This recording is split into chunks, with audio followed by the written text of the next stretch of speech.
ہمیں تو 20 دلیلیں آتی ہیں. جا ابا کے پیر پکڑ لے. پتہ ہے نبی پاک علیہ السلام نے فرمایا جس کا باپ راضی ہوگا اسی کا اللہ راضی ہوگا، اور جس کا باپ ناراض ہوگا وہ سارا دن وظیفے پڑھے اس کا اللہ راضی.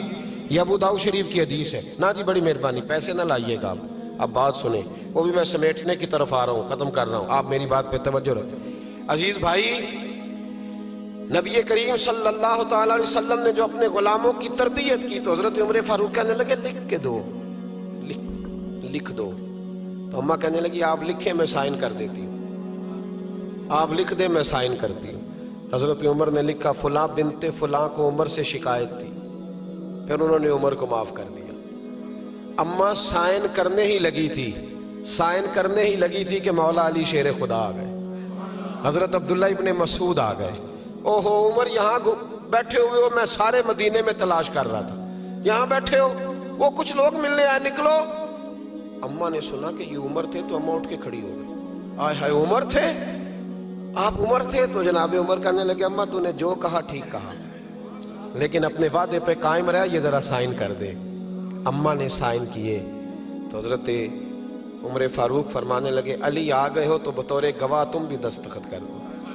عبداللہ ابن مسعود تم بھی بطور گواہ جب سائن ہوئے تو جناب عمر نے رکا لپیٹا اور مولا علی شیر خدا سے فرمانے لگے علی یہ رکھ لو، مجھے لگتا ہے میں تم سے پہلے دنیا سے جاؤں گا، اور جب میں پردہ کر جاؤں نا تو یہ رکا میرے کفن میں رکھ دینا.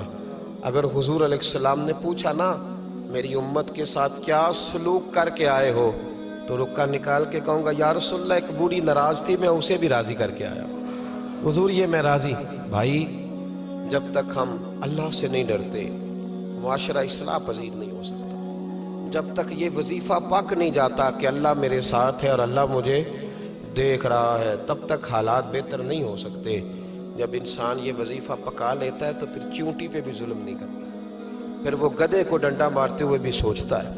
پھر میرے بھائی وہ پھر احساس کرتا ہے کہ جانور کی وجہ سے ہی نہ قیامت میں پوچھ لیا جائے.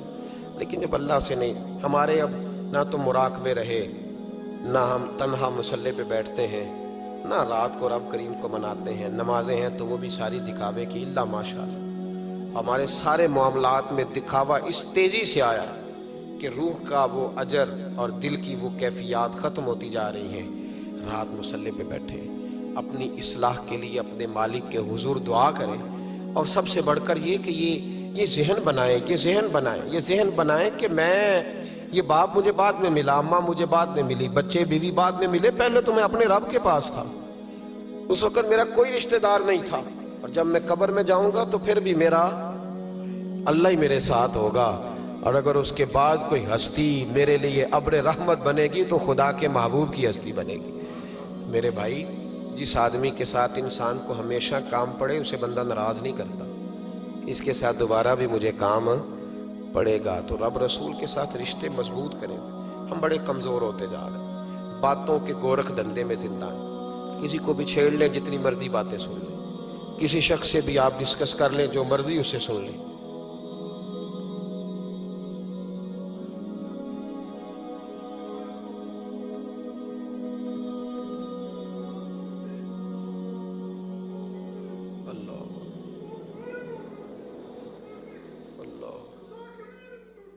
اللہ دیکھیں یہ کتنا جذبہ ہے. میرا خیال ہے میری تقریر کی تو ضرورت ہی نہیں، ان کے آنسوؤں کو ہی ہمیں مسجد میں لے آنا چاہیے.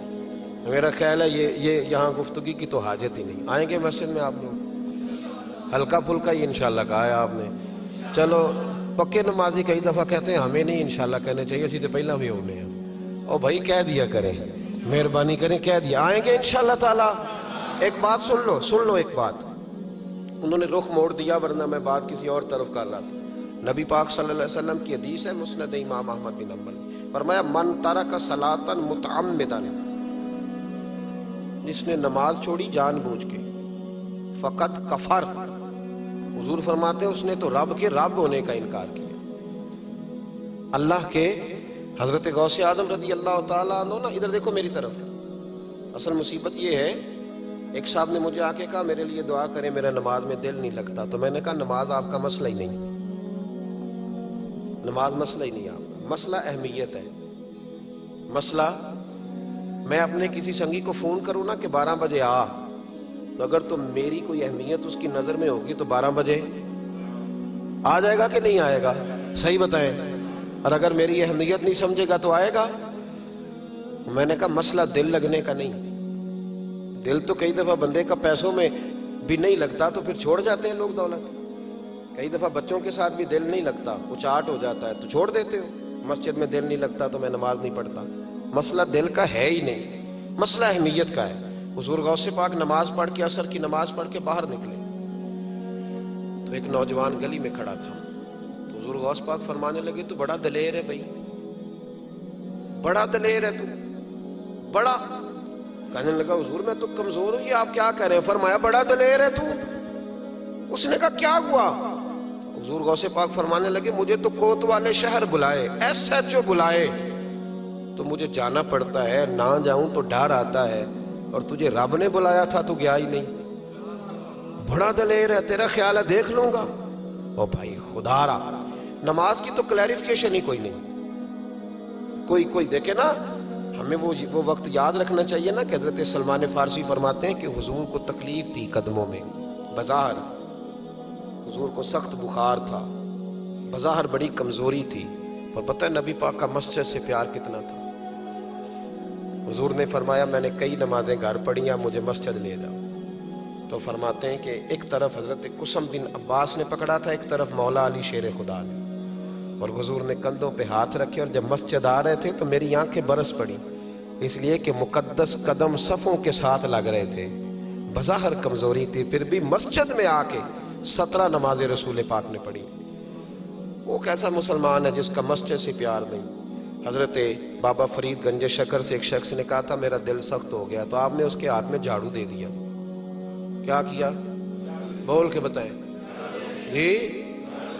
اب لوگ سمجھتے ہیں بابا صاحب کے دربار پہ جاؤ، خوب قوالی سنو، واپسی پہ شکر لے آؤ، چھٹی، بابا صاحب راضی. جھاڑو دیا بابا صاحب نے. تو کہنے لگا حضور اس کا کیا کروں؟ فرمانے لگے جہاں مسجد نظر آئے نا جھاڑو دینا شروع کر دیا کر، اللہ تیرے دل کو صاف کر دے گا. اٹھ فریدا ستے آتے جھاڑو دے مسیت، تو ستا ہے رب جاگدا تیری ڈاڈے نال پرید. مسجد کا مزاج بنائے، مسجد سے محبت کرے. میں سفر پہ جاتا ہوں نا، جب واپس لوٹتا ہوں نا تو میں سنگیوں سے کہتا ہوں کہ میں ذرا مسجد سے دیکھ لیتے ہوں میری مسجد کا کیا حال ہے.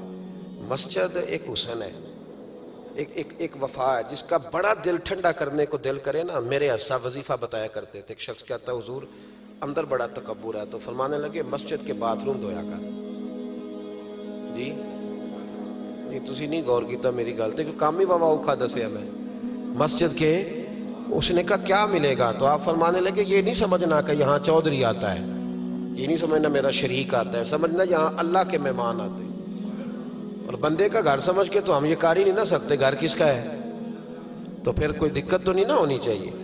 یہ جب آتا ہے نا رمضان شریف، الحمدللہ کچھ لوگ کہتے ہیں کہ میں ان کا پیر بھی ہوں، کچھ کہتے ہیں کہ آپ ہمارے استاد بھی ہیں، اور پیار کرنے والوں کی تعداد تو بے شمار ہی ہے. لیکن میں مسجد کی دریوں کے لیے خود بلاتا ہوں دوستوں کو، بچوں کو کہتا ہوں آپ مل کے دھو لیں. تو مجھے کہتے ہیں استاد جی اتنے بندے 7 پوتے 17 پوتے بابا اجے بھی کاک ہوتے، آپ یہ کیا کر رہے ہیں؟ تو میں کہتا ہوں کہ میں ہاتھ لگاؤں گا تو سارے دوڑ کے آ جائیں گے، اور مجھے بڑا مزہ آتا ہے. کبھی یہ کام کر کے دیکھیں. اور اگر اس سے بھی زیادہ سکون لینا ہو تو جو طالب علم ہے نا مدرسوں میں پڑھتے ان کو روٹی کھلا کے دیکھیں، ان کے کبھی ساتھ بیٹھیں. ہمارے تو ہم محتمم کہتے ہیں جی میں تو کبھی مدرسے جی لنگر چکھیا ہی نہیں. میں محتمم ضرور ہوں، میں نہیں کبھی چکھیا، میں نیک آدمی ہوں. تو میں کہنا تو چکھیا کر تین پتہ لگے کہ جی تک کھاندے نہیں. ہاں وہ چکھیا کر، وہ تو تسی کھاندے ہی نہیں. آپ کے بچے تو ککڑ کڑائی کھاتے ہیں، وہ تو غریبوں کے بچے ہیں جو پتلی دال کھاتے ہیں.